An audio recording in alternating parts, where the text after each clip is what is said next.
All right, welcome back, everyone. Now we've got some more Nietzsche. Now we actually start diagnosing specific kinds of art. So, what we got up to this point was Nietzsche talking about art in general and how it expresses the power of the cosmos, the sort of building and ordering power that he associates with Apollo, and the sort of disordering, mixing power of the universe that he associates with Dionysus. He says the Greeks were very good at that. Today's reading starts off with that again, pages 39 and 40 out of section 7. But now we start talking more specifically. Instead of just the Greeks, the ancient Greeks, now we specify it and we start talking about tragedy. Tragedy is a genre of stage plays. Many of the plays you've read before will have been tragedies. A lot of the big famous ones are tragedies. So Romeo and Juliet's usually considered a tragedy. Hamlet's considered a tragedy, both of those by Shakespeare. Oedipus Rex is a tragedy, which is what we'll talk about in a moment. A lot of you have read that in high school. Death of a Salesman by Arthur Miller is considered a tragedy. That's an American play. And the list could go on and on. So, tragedy, even though we still make and read and watch tragedies today, was invented by the ancient Greeks. So it's sort of funny to think of something that we still do in art today being invented, but art does that. Art is inventive. So at a certain point, the ancient Greeks, the plays that they already have evolved, and Nietzsche thinks they evolved to a real high point of culture. So it's some of the best art the world has ever made, certainly some of the best art that the Western or sort of European-ish world has ever made. But why is that? Why is it so great? Well, the short answer builds on last time. Ancient Greek tragedy is so great that we still consume it today and still sort of imitate or mimic it in new artworks because it had a lot of Apollo and it had a lot of Dionysus. That's what makes art great and enduring and classic for Nietzsche. Once more, I want to remind you, my focus in this class and Nietzsche's focus in this book is definitely on Dionysus. I've got reasons for doing that. There's reasons why Nietzsche did it, but Apollo is technically just as important as Dionysus. Nietzsche keeps talking about Dionysus because he thinks his time has forgotten Dionysus, that they're all about the Apollo order and beauty and keeping things separated and distinct. And so he wants to remind them that Dionysus is important for artwork too.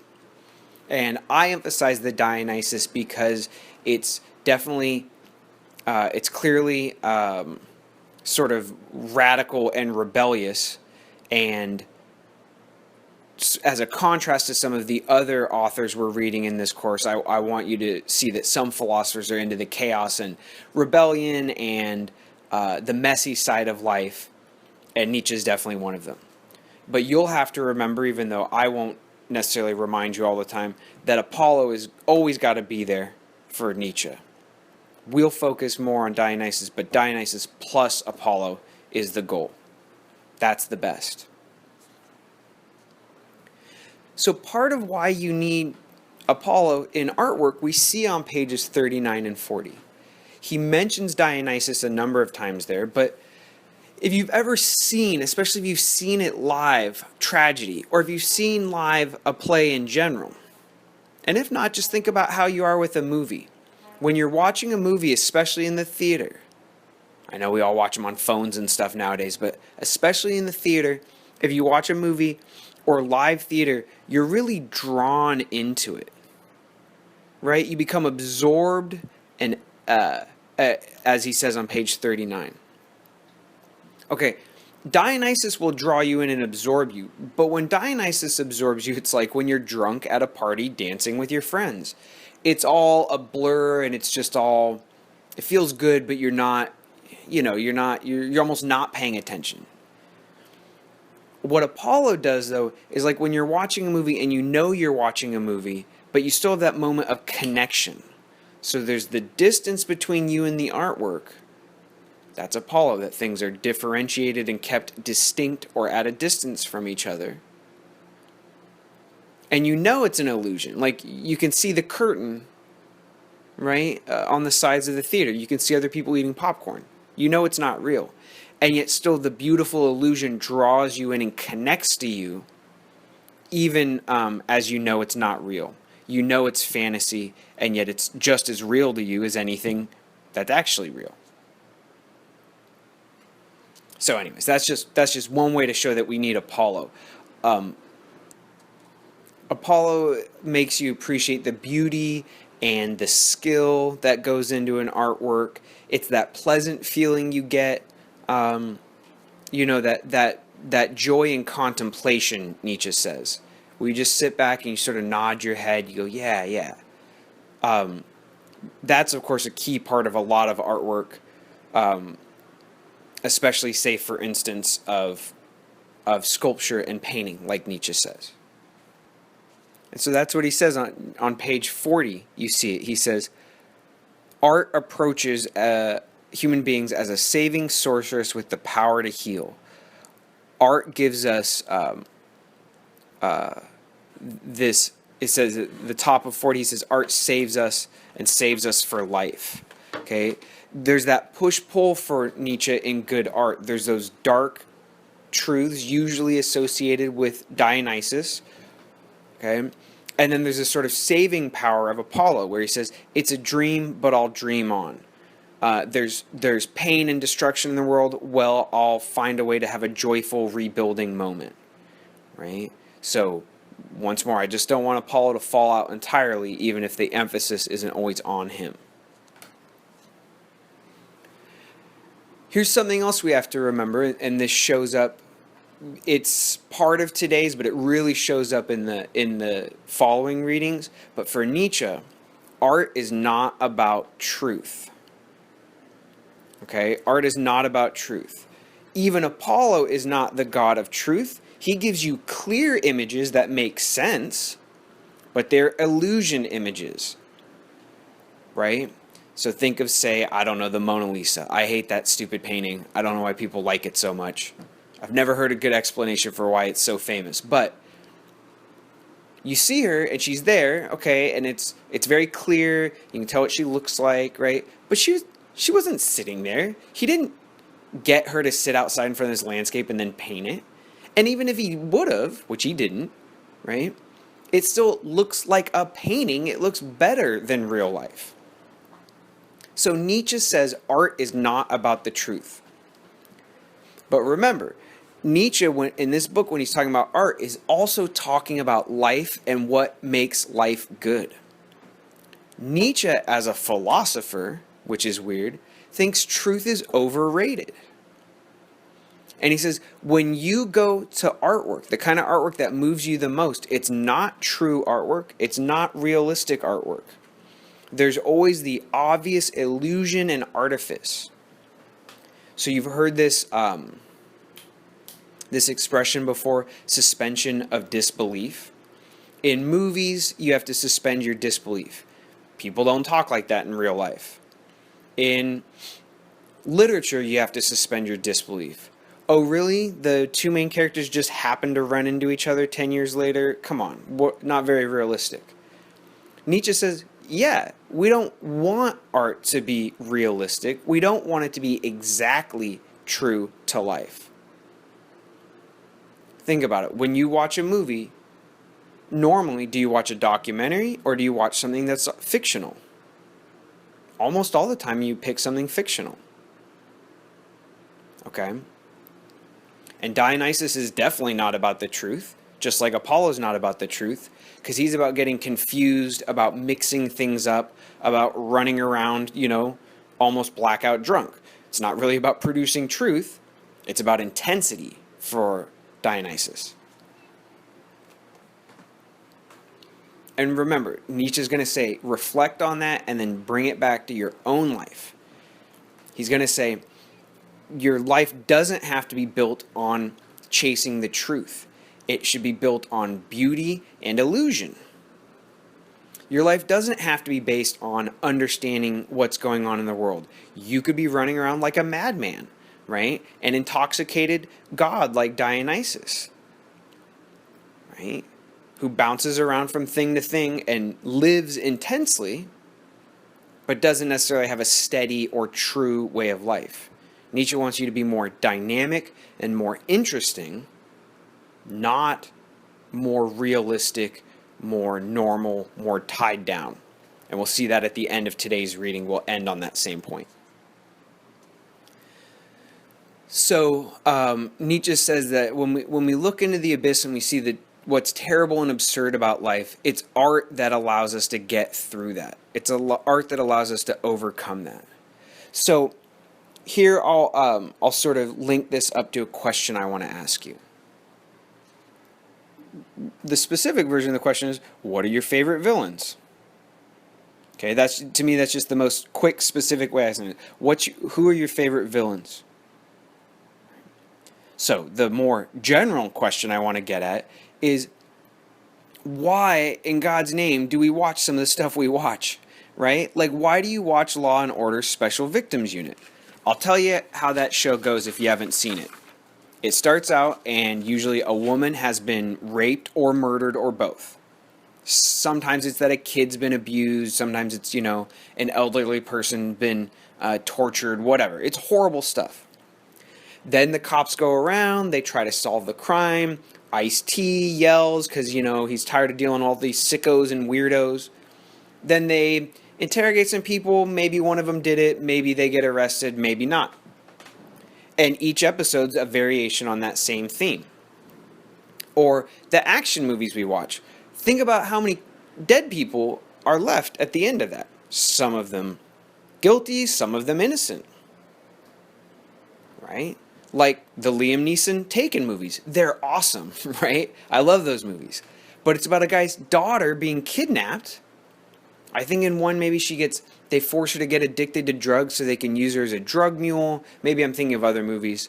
But right, the movies we watch, the music we listen to, it's often about bad stuff, right? About bad things that happen in life. So there's 2 points related to this question. One, I just want to hear why you all think. For the question, I want to hear why you all think we like to see people get murdered on screen, why we like music about, being a drug dealer, right? Why we like these bad things to show up in artwork.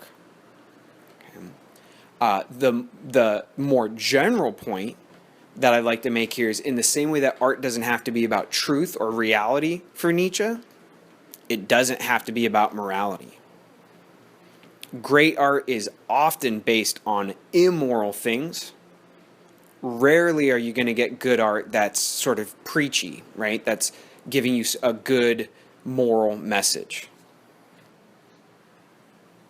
Okay, moving on to section 9. Section 9 is where Nietzsche starts talking about Oedipus, the play, and the character Oedipus, and also the other play and character Prometheus.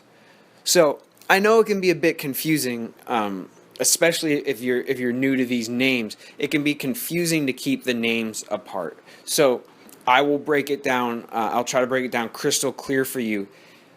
Of course, in philosophy, it's the general idea and the concept that matters the most. On the other hand, the names, if you can remember them, which you should, the names function as really useful handles for the concepts. So if on a test or something like that, you substitute the name Prometheus for Oedipus, but you get the point correct and the basic storyline and what it means, why it means something for Nietzsche correct, I don't really care that you got the names confused. On the other hand, you should try to keep the names, remember them. Otherwise, it's very easy to mix all this stuff up. So, Nietzsche talks first in section 9 about Oedipus. Oedipus is a character in a play. The play is also called Oedipus, and it's written by Sophocles. Like I said, there's a lot of stuff to keep track of here. So Sophocles is the playwright. He wrote a play about a character named Oedipus. Oedipus Rex is the play that most of us have read. Rex means king, so Tyrannosaurus Rex means king of the dinosaurs, right?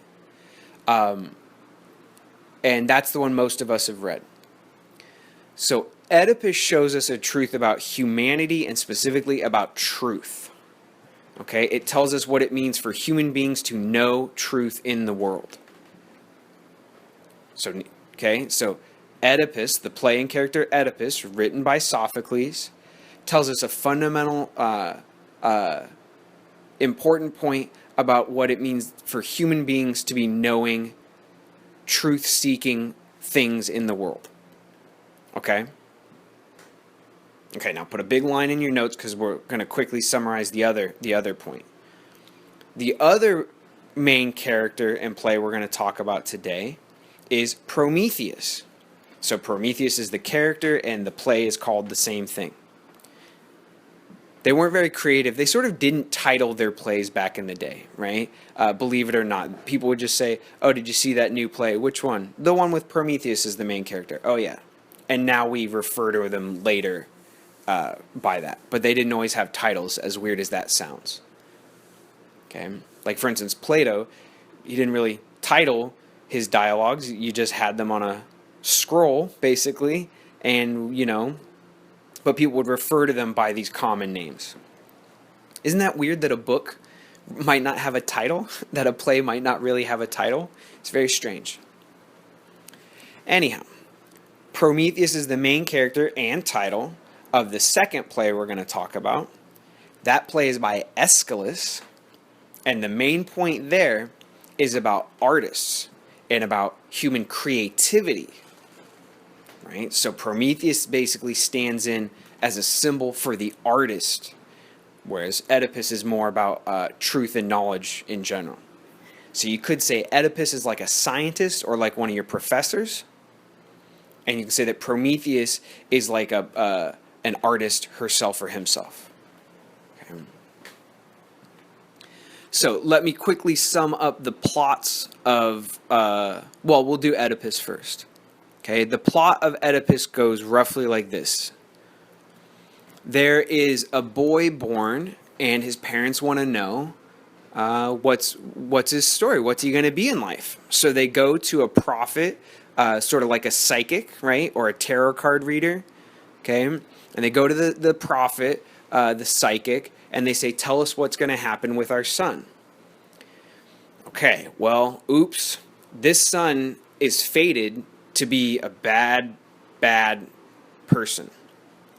The psychic says, your son is going to kill you, Dad, and Mom, he's going to have sex with you and have kids with you. Now, the parents don't want that, of course. They say, whoa, not on my watch. So they have someone who works for them take this child, and they say, you have to kill this child, right? You have to make this child disappear. Well, the person who works for him doesn't really want to do that. You can understand. And so they make it so the kid is raised not by these parents, raised in another city. Okay, so there's a child who's fated to kill his dad and have sex with his mother. That's pretty bad already. Then the next plot twist is the parents go, well, we're not going to have that happen. We have to kill this kid. They try to kill the kid. It doesn't work, but they don't know that. So that everyone in this play is like ignorant of the real truth. It's a play about finding the truth, but everyone's ignorant. So that's already one lesson to learn. I'll hold the lessons in a second. Get the basic plot out of the way. Where was it? Yeah, so then this kid is raised. He wants to know what his fate holds for him, so he goes to a psychic as well. And says, hey, what's my fate hold for me? And they go, buddy, you're screwed, right? Your fate is to break all the rules and to suffer for it. You can't help it, right? That's just who you are. Now remember, he was basically adopted by these other people. He doesn't know that. So he thinks that the people who've raised him, that he's going to kill them and have sex with them. But they're not his real parents. He doesn't know that, though. So again, he's ignorant about himself. He flees because he doesn't want to kill his dad and have sex with his mom. When he's on the road traveling, he runs into a guy. The guy's sort of rude to him. They exchange words. They get into a fight, and he kills the guy. And he says, "Whoa, that was intense. It's hard out here on the road by yourself." He goes, "Well, there's a city over there. I'll go to the city. I've got to escape this murder that I just committed." So he goes to the city, and they say, "Hey, our king isn't here, but we're having trouble. We've got this. There's a sphinx. I know it sounds weird, but like he says, the plots don't make sense in great art. They don't have to. And the sphinx has a riddle, and basically the town is suffering. But if we solve the riddle of the sphinx, he'll lift the curse and we'll be okay." So Oedipus goes to the sphinx, which is like a monster, and he solves the riddle. The curse is lifted off the town, and they go, "Hey, new guy in town, you're pretty great. You're so smart. You seem to know everything." Of course, he doesn't even know who his own parents are, but you seem to know everything. "Do you want to be our king? Our king, we don't know where he went. We got a beautiful queen. She's very nice. You'll love her. You want to marry her and be our king? You saved the city. You're our protector." He goes, "That sounds great. Knowledge should have its reward, right?" So you see where this is going to go. He consummates the marriage with the queen. They have kids. Well, it eventually comes out that this is his mother. The guy he killed on the road was the king. That's why the king went missing. And that his children are both his children and his siblings. Okay, so what are the takeaway points for Nietzsche here? What's the point of this play? Also, remember, all that sounds pretty twisted. All of it sounds really unbelievable, right? Like, how many psychics are there? What are the odds that he runs into his own dad on the road while he's traveling, right? And then just happens to kill the guy, right? So it sounds unbelievable. But Nietzsche says, yeah, realism, that's not the point. It's also messed up stuff.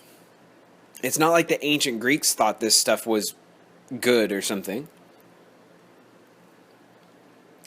And it focuses on knowledge. So Oedipus is smart, right? He is wise. He figures out the riddle of the Sphinx. He also, in general, runs the town pretty well for a guy sort of who fell backwards into the job of being a king. But he doesn't even know himself, right? So that's part of Nietzsche's point, is this is the human condition. We don't even know ourselves. Yeah, Oedipus more than most of us, but we don't even know ourselves. And Nietzsche says, but what do? We're on a lifelong quest to know things. So Nietzsche would say, we're not born into the truth. We're not born with a meaning or significance to the world. And we have a lifelong quest, just like Oedipus had a lifelong quest, to discover the truth, to make a meaning in the world. But think about what Oedipus did. It's literally unnatural to kill your parents and have sex with them. Okay? And also we could skip the details, but his knowledge of the Sphinx, right, is sort of unnatural. Or that he knows the answer to the Sphinx's riddle. So this is what Nietzsche says. He says, it takes a wise magician who's born out of unnatural circumstances, who could that's the only person who can force nature to reveal its secrets. It's resistance to nature, not, adaptation in nature that produces knowledge. Okay, the only person who can solve the riddle of nature, so this is about human beings in general, we solve the riddle of nature when we destroy the most sacred orders of nature. Wisdom itself is an unnatural abomination. Wisdom is an offense against nature. Now, I know that sounds crazy, right? That sounds wild. But think about what nature really is. It's trees, which don't know anything, It's water, right, which just flows where it flows with no rhyme or reason or knowledge. And it's animals. Now, animals might know something about the world, right? But they probably just operate mostly on instinct. And they certainly don't know knowledge like we know knowledge. Animals don't know number. They don't have language. They don't have science. Now, we have those things. But Nietzsche says that's what human beings are. We don't fit in with the rest of the natural world. That's part of what Oedipus shows us. The condition of every person is not to have sex with their mom and kill their dad. But it is to be unnatural in the same way that Oedipus is. We don't fit in the world. That's what it means to be a human. We are unnatural animals. And Nietzsche says, just like Oedipus, we suffer for that. So we're at odds with the world. We try to fit in with the world and find our place, but we never can quite do it. We fight against that, and it generates knowledge and truth, which is pretty cool, but that also leads to suffering. So what happens at the end of the play, I forgot the end of the play, Oedipus finds out that his wife is also his mom, and that the blood on his hands is of his own father, and he gouges his eyes out. Now, remember, think about it. Eyes symbolically are where we get knowledge, right? It's where you get most of your knowledge of the world. So Oedipus, the wise man, right, the one person smart enough to solve the riddle of the Sphinx, gouges out his own eyes, which are the instrument of knowledge. So knowledge, that which makes human beings unique in the world, is also our curse. We want to know, and we always know too much and too little at the same time. Now, like I said, this can sound a little an unusual interpretation of the play. But think about what knowledge is, especially today. Knowledge involves all sorts of chemicals. We make new chemicals that are toxic, right? They're unnatural. We want to build superhighways, so we cut them through the grass in the forest, and we go mining and strip mining to dig up all these things from the bowels of the earth, right? You want to know what a human being is? DNA is good for that, right? So what we do is we take people's blood, we send it through a complicated machine, we break it into the double helix to look at it, and that's the truth of human beings. But literally you have to do something unnatural, extract blood, run it through a computer to figure out the nature of the human being. So that's what Nietzsche says, is the scientist doesn't discover nature, they sort of break nature apart and tease out its secrets. And that's true of anybody who knows knowledge.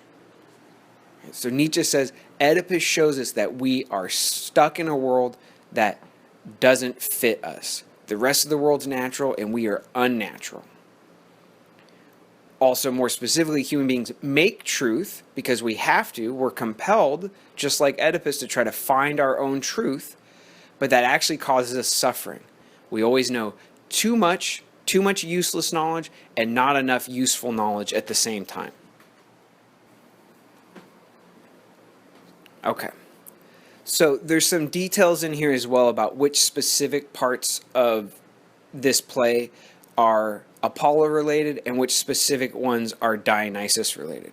So I would like you to track down some of those details. But I'm going to end this recording at this point. And the main point from today wasn't so much the details of Apollo and Dionysus and Oedipus, but that Oedipus as an artwork shows us something about human beings' relationship to the world. In this case, it's that we're anti-natural inside the natural world. And that knowledge is something that we have to have as human beings. We pursue it, and yet it actually leads to our downfall as well as our successes. Okay, so I'll stop the recording here, let those ideas sink in, and the next recording will start with Aeschylus, his play, which is titled Prometheus. Okay, thank you, everyone.